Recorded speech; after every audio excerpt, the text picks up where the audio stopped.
All right, so picture this. You're on vacation, right? Finally getting to relax with some friends, dinner's going, you've checked on the kids, they're sound asleep, everything seems peaceful. But then when you go to check again, one of them is just gone, vanished. It's every parent's worst nightmare. Absolutely. And that's the horrifying reality the McCann family faced back in 2007. And that's what we're diving deep into tonight. Why this case still haunts us all these years later. It really has become almost synonymous with the phrase missing child, hasn't it? And I think it's so easy to get lost in all the media frenzy that surrounded it. So tonight, we're going back to the source material, dissecting the timeline, looking at the evidence, trying to understand why, after all this time, Madeleine McCann's disappearance is still unsolved. Exactly. Our main source tonight is Madeleine McCann's disappearance, a haunting mystery. And the title, I mean, it kind of says it all. We're not just rehashing the basic facts here. We're looking for those key insights, those aha moments that might shed some new light on this enduring mystery. So, to set the scene, the McCanns were staying at the Ocean Club Resort in Praia da Luz, Portugal. Yeah, and it's important to note that it wasn't just some small hotel. Think more like a sprawling village, really. Apartments, restaurants, multiple pools. The kind of place designed to make parents feel like their kids are safe to roam around a bit. Right, that adds another layer to the story, too, because the McCanns were vacationing with friends, the so-called Tapas 7. Ah, Each night, they would all have dinner together, taking turns checking on the kids back in the apartments. Seems innocent enough on the surface, right? seems like a pretty standard vacation setup. But those checks, or the lack thereof, they become absolutely crucial to understanding what happened. Oh, 100%. It's almost like a slow-burning thriller, Yeah. you know, where these seemingly mundane details suddenly become loaded with significance. Okay, so walk us through it. Set the stage. So it's May 3rd, 2007. Around 8:30 p.m., the McCann children, Madeleine, who was 3 at the time, and her younger twin siblings, are tucked into bed in the apartment. Dinner time for the adults. Exactly. And the restaurant was only about 50 meters from their apartment, so they felt comfortable with their system of checking on the kids throughout the evening. Now, at 9:05 p.m., Jerry McCann, Madeleine's father, checks on all 3 kids. Everything seems fine. Okay. Then at 9:30, one of their friends, Matthew Oldfield, offers to check on the McCann children while he's checking on his own kids. Makes sense, yeah. He peeks into the room, but he doesn't fully enter. He sees 3 figures in bed, assumes everything is okay, and moves on. And I feel like this is where the what-ifs start to creep in, right? Oh, absolutely. Should he have gone in to confirm each child's identity? I mean, we'll never know for sure. Right. But just 30 minutes later at 10:00 p.m., Kate McCann goes to check on her children and discovers Madeleine is missing. The window to the apartment is open, and that sense of vacation ease instantly turns into a parent's worst nightmare. And this is where the case takes a turn that has fueled endless debate. Those first few hours after a disappearance are absolutely critical, the golden hours for investigators. But in the McCann case, there were some serious missteps right from the start. We're talking about basic crime scene protocol, right? Things that make you question the competence of the initial response. Exactly. The crime scene, it wasn't properly secured. People were allowed to come and go from the apartment, potentially contaminating evidence. Footprints, fingerprints, fibers, anything that could lead investigators to the perpetrator might have been compromised in those early hours. It's almost unbelievable, you know? You'd think in a case with such high stakes, every precaution would be taken. I mean, come on. You would think so. And it gets worse. The police response was slow. Those crucial first hours were essentially wasted, meaning if Madeleine was abducted, the perpetrator had a head start. Border checks were also delayed, furthering that potential advantage. So right off the bat, we have these blunders that cast doubt on the entire investigation. No wonder conspiracy theories took hold. It created this environment of mistrust, where every detail was scrutinized, every decision questioned, and it makes it even harder to separate fact from fiction when we start to examine the various theories about what happened to Madeleine. Okay, let's get into those theories then. The first one, the one that I think everyone initially assumed, was stranger abduction. And there were some witness accounts to back that up, right? Right. There were reports of a man carrying a child near the McCann's apartment around the time Madeleine disappeared. This fueled speculation about organized crime, pedophile rings, those dark possibilities that send shivers down any parent's spine. But those initial eyewitness accounts were later questioned for their reliability. So a lot of uncertainty right from the start. But fast forward to 2020, and this theory gets reignited when Christian Bruckner, a convicted German sex offender, is officially named as a suspect. What changed? What new evidence emerged that made investigators focus on him after all those years? Well, it's a bit complicated, to be honest. Um, Bruckner was already known to authorities for various crimes, but it was a combination of factors that brought him into focus for the McCann case. He lived in the Algarve region of Portugal around the time Madeleine disappeared, had a history of burglarizing tourist apartments, and owned a mobile home that matched descriptions given by some witnesses. But even with those connections, it doesn't seem like a slam dunk case, does it? Not at all. And this is where those early investigation blunders come back to haunt us. There's still no concrete evidence directly linking Bruckner to Madeleine's disappearance. No DNA, no definitive witnesses placing him at the scene, nothing conclusive. So while naming him as a suspect reignited hope for a resolution, it also highlights just how difficult it is to gather solid evidence in a case this old, especially when the initial response was so flawed. Precisely. And it's important to remember that despite being named as a suspect, Bruckner has maintained his innocence, and no charges have been filed against him, specifically related to Madeleine's disappearance. So we have this cloud of suspicion, but no clear answers. Incredibly frustrating, both for investigators and for anyone following this case. Yeah. It's a reminder that sometimes, even with all the advances in forensic science and investigative techniques, some mysteries remain stubbornly elusive. Right. But we have a couple other theories to get through, so let's move on to the second major theory. The one that really throws a wrench into the whole narrative, accidental death and a subsequent cover-up. This one's super controversial, and I can see why. It is, and it's essential to approach this theory objectively, separating fact from speculation. Now, some findings did fuel this theory. For instance, cadaver dogs. These are specially trained dogs that can detect the scent of human remains were brought in. They gave indications of blood and human remains in the McCann's apartment and even in their rental car. Hold on. So explain this to me. What are cadaver dogs exactly, and how reliable are they as evidence? Good question. These dogs are incredibly sensitive. They're trained to pick up on the unique scent of decomposing human flesh, even in trace amounts. They've been used successfully in countless criminal investigations. However, their findings aren't always foolproof. They can be influenced by various factors, like contamination or the handler's cues. So while their alerts are taken seriously, they're not considered definitive proof on their own. Okay, that makes sense. So the dogs alerted, but wasn't the DNA evidence inconclusive? How do we reconcile those two things? That's the heart of the controversy, right? Some experts argue that the cadaver dog findings, combined with certain inconsistencies in the McCann's accounts, point toward an accidental death that was then covered up. Others, however, maintain that the DNA evidence was either too degraded or potentially contaminated due to those early missteps in the investigation, making it unreliable. So again, those initial blunders come back to muddy the waters. It's like a domino effect. Exactly. It creates a scenario where it's almost impossible to definitively prove or disprove this theory. All right, and then we have the theory that probably feels the most unsettling, the one that hits closest to home. An inside job or planned kidnapping. I mean, why would anyone even consider this possibility? It is a difficult theory to grapple with. But remember, investigators have to consider all angles. And there were certain details that fueled this line of thinking. For example, there were sightings of a mysterious man observing the McCann's apartment in the days leading up to Madeleine's disappearance. Okay, that's creepy, like someone was casing the place. But wouldn't there be more evidence to support this if it was a premeditated abduction? You'd think so, but that's the challenge with this theory. It hinges on establishing a motive, and so far the source material hasn't provided a clear one. Why would someone target the McCann specifically? Was it a random act, or was there something more sinister at play? We simply don't have the answers. So we're left with three main theories, each with its own set of uncertainties and gaps in evidence. It's a case that seems designed to spark debate and fuel those late-night what-if conversations. And that's just the investigative side of things.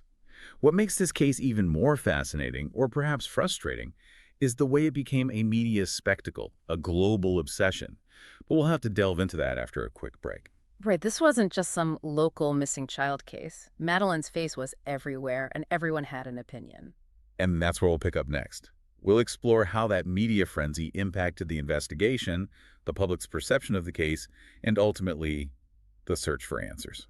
Okay, so we've got these three major theories: stranger abduction, accidental death, and then the unsettling possibility of an inside job. And none of them have that smoking gun, that undeniable piece of evidence that just cracks the case wide open. And it's impossible to ignore the role the media played in all of this. I mean, this wasn't just a local news story. It became an international obsession. Yeah, I remember seeing Madeline's face on magazine covers, on TV, even here in the States. It felt like everyone was talking about it. Exactly. And, it's understandable, right? A missing child, especially under those circumstances, it tugs at our heartstrings, it triggers our fears. But the sheer volume of coverage, the constant speculation, it did have a real impact on the investigation. So walk me through this. How did all that media attention actually affect the search for Madeline? Did it help or did it hurt? It's a bit of a double-edged sword. On the one hand, the McCanns were incredibly proactive in using the media to their advantage. They launched a massive campaign, keeping Madeline's face in the public eye, generating leads, raising awareness. Which makes sense. I mean, any parent in that situation would do anything to bring their child home. But I can also see how that constant scrutiny that could backfire. Oh, absolutely. The media attention wasn't always helpful, and sometimes it even hindered the investigation. For example, the British press, in particular, was highly critical of the Portuguese authorities, accusing them of incompetence, even corruption. So you've got this clash of cultures, this battle of narratives playing out in the media, and it creates this whole atmosphere of distrust. Exactly. And it put immense pressure on the investigators. Every move they made was scrutinized, analyzed, dissected in the press.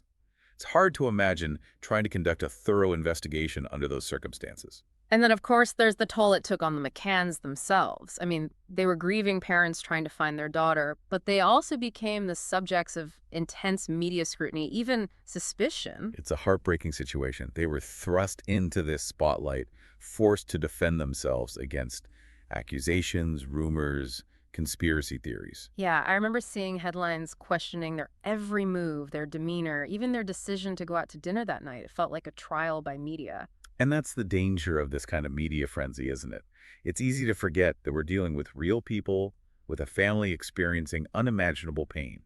And it's important to state that the McCanns, despite being constantly in the spotlight, have never been charged with any wrongdoing related to Madeline's disappearance. But even without charges, the cloud of suspicion lingers. It's a stark reminder of how powerful the media can be, how it can shape public perception, even in the absence of concrete evidence. And this case really became a prime example of that, didn't it? It's almost impossible to separate the facts from the fiction, the evidence from the speculation, because the media narrative became so intertwined with the investigation itself. It's like the case itself became a media commodity, something to be consumed and debated, often at the expense of the human element at its core. And that's something we need to be mindful of, especially in this age of instant information and 247 news cycles. It's easy to get caught up in the drama, the intrigue, but we have to remember that behind every headline, there are real people, real lives affected. So despite years of investigation, millions of dollars spent, countless hours of media coverage, we're still left with more questions than answers. The 2023 search of that reservoir near Bruckner's former home came up empty. Just another dead end in a case full of them. And it highlights just how challenging it is to solve a cold case, especially one that's been so heavily influenced by media speculation and public scrutiny. But there's another layer to this too, isn't there? Madeline would be 20 years old now. Imagine the life she could have lived, the milestone she would have reached. It's a poignant thought, and it adds a layer of urgency, almost a desperation, to the search for answers. Will we ever know what happened to her? Will her family ever find closure? These questions continue to haunt us. It's a case that defies easy answers, a puzzle with missing pieces. But even without a resolution, I think there are things we can learn from this deep dive. Absolutely. The McCann case serves as a cautionary tale about the importance of meticulous investigation, the power and the pitfalls of media coverage, and the human costs of these unsolved mysteries. And it's a reminder that even in the age of advanced forensic science and global communication, some truths remain elusive, some stories unfinished. It challenges us to think critically about the information we consume, to question our assumptions, and to recognize the complexities inherent in any case that captures the public imagination like this one has. And perhaps most importantly, it encourages us to approach these cases with empathy, remembering the real people at the heart of the mystery. The victims, their families, the investigators, they all deserve our compassion and understanding as we grapple with the uncertainties of this enduring case. It's about finding that balance between, our fascination with true crime and our responsibility to approach these stories with sensitivity and respect. So as we move into the final part of our deep dive into the Madeleine McCann case, I'm struck by a sense of both frustration and a renewed desire to learn more. How about you? Yeah, for me, it reinforces the idea that truth is often a journey, not a destination. And while we may never have all the answers in this case, the process of exploring the evidence, analyzing the theories, and engaging in thoughtful discussion, that's where the real value lies. It's about acknowledging the unknowns, embracing the complexity, and continuing to search for answers even when the path forward seems unclear. And who knows, maybe with new technology, a fresh perspective, or a stroke of luck, the truth about what happened to Madeleine McCann will eventually be revealed. But until then, the mystery endures, reminding us that some stories remain unfinished, some questions unanswered. And that's what makes this case so compelling, so haunting. It's a story that stays with you, makes you think, makes you challenge your assumptions. It's a deep dive that leaves you wanting to know more, to explore further, to keep searching for answers, even in the face of the unknown. And for those of you listening who are now feeling that same pull, that same desire to delve deeper, we encourage you to do your own research, explore the vast amount of information that's available on this case. But as you do, remember to approach it with a critical eye, considering the source, evaluating the evidence, and always being mindful of the human element at the heart of this tragedy. And as you navigate the complexities of this case, remember that truth is often elusive, especially in a story this layered and multifaceted. Don't shy away from conflicting viewpoints or differing interpretations. Instead, embrace those disagreements, engage in thoughtful debate, and allow those moments of intellectual friction to lead you to a more nuanced and informed understanding of the case. It's like we've been handed all these puzzle pieces, but with no picture on the box to guide us. Where do you even start when you want to go beyond the headlines and really understand this case? You've hit the nail on the head. It's about becoming an informed armchair detective, in a way. And that starts with seeking out reliable source material. So not just like random internet theories or sensationalized documentaries. Right. Those can be entertaining, I guess. But if you're truly after a deeper understanding, you got to go back to that raw data. Court documents, police reports, witness statements, those are the real building blocks of the investigation. What's like going behind the scenes, seeing the evidence before it gets filtered through various narratives. Exactly. And those primary sources, they often reveal inconsistencies, gaps in information, things that raise more questions than answers. And again, it's not about finding some definitive truth, but rather piecing together a more complete picture, even if it's a messy one. But let's be honest, going through all those documents, it can be daunting. Where would you suggest someone even begin? What are some key things to look for? Well, I think a good starting point is always the timeline. Try to create your own, as detailed as possible, based on the source material. And as you do that, you'll start to see where accounts differ, where information is missing, where potential errors might have occurred. It's like you become a detective yourself. Right. Scrutinizing every detail, looking for those hidden connections. Yeah, exactly. And as you're doing that, pay close attention to the language used, both by witnesses and investigators. Word choice, phrasing, even the tone of a statement. These things can reveal subtle biases or assumptions that might have influenced the direction of the investigation. It's almost like reading between the lines, right? Trying to understand not just what's being said, but how and why it's being said. Precisely. And don't be afraid to, challenge the official narrative. Explore those alternative interpretations of the evidence. Consider the motivations of the people involved. Remember, everyone has an agenda, even if it's subconscious. So healthy skepticism is key here. Don't just take things at face value. Ask questions, dig deeper, form your own conclusions. And perhaps most importantly, be willing to change your mind as you uncover new information. This case, it's full of twists and turns, conflicting accounts, dead ends. The more you learn, the less certain you might become. And that's okay. It's embracing the mystery, right? Acknowledging that some questions may never have clear-cut answers. But the process of seeking, of exploring, that's where the real value lies. Yeah, it's about becoming a more informed, more discerning consumer of information. Not just in this case, but in all aspects of life. It's about developing that critical thinking muscle. So as we wrap up this deep dive, what's your big takeaway? What's the one thing you hope listeners will remember about the Madeleine McCann case? For me, it's a reminder that truth is often elusive. It's multifaceted, and sometimes it's even unattainable. But even in the absence of those definitive answers, we can still find meaning in the pursuit of knowledge. in the exploration of different perspectives, and in the ongoing conversation about a case that continues to fascinate and frustrate all of us. It's a case that challenges our assumptions, forces us to confront some uncomfortable truths, and ultimately leaves us with more questions than answers. But in that space of uncertainty, in that ongoing quest for understanding, we find something truly valuable. It's that spark of curiosity, the desire to dig deeper, to try to make sense of the senseless. And that's something worth holding on to, not just in relation to this case, but in all aspects of our lives. So keep asking questions, keep exploring, and never lose that thirst for knowledge, even when the answers seem just out of reach. Because sometimes the journey is just as important as the destination, right? Thanks for joining us on this deep dive. Until next time, keep exploring the world with a critical eye, an open mind, and that unquenchable thirst for knowledge.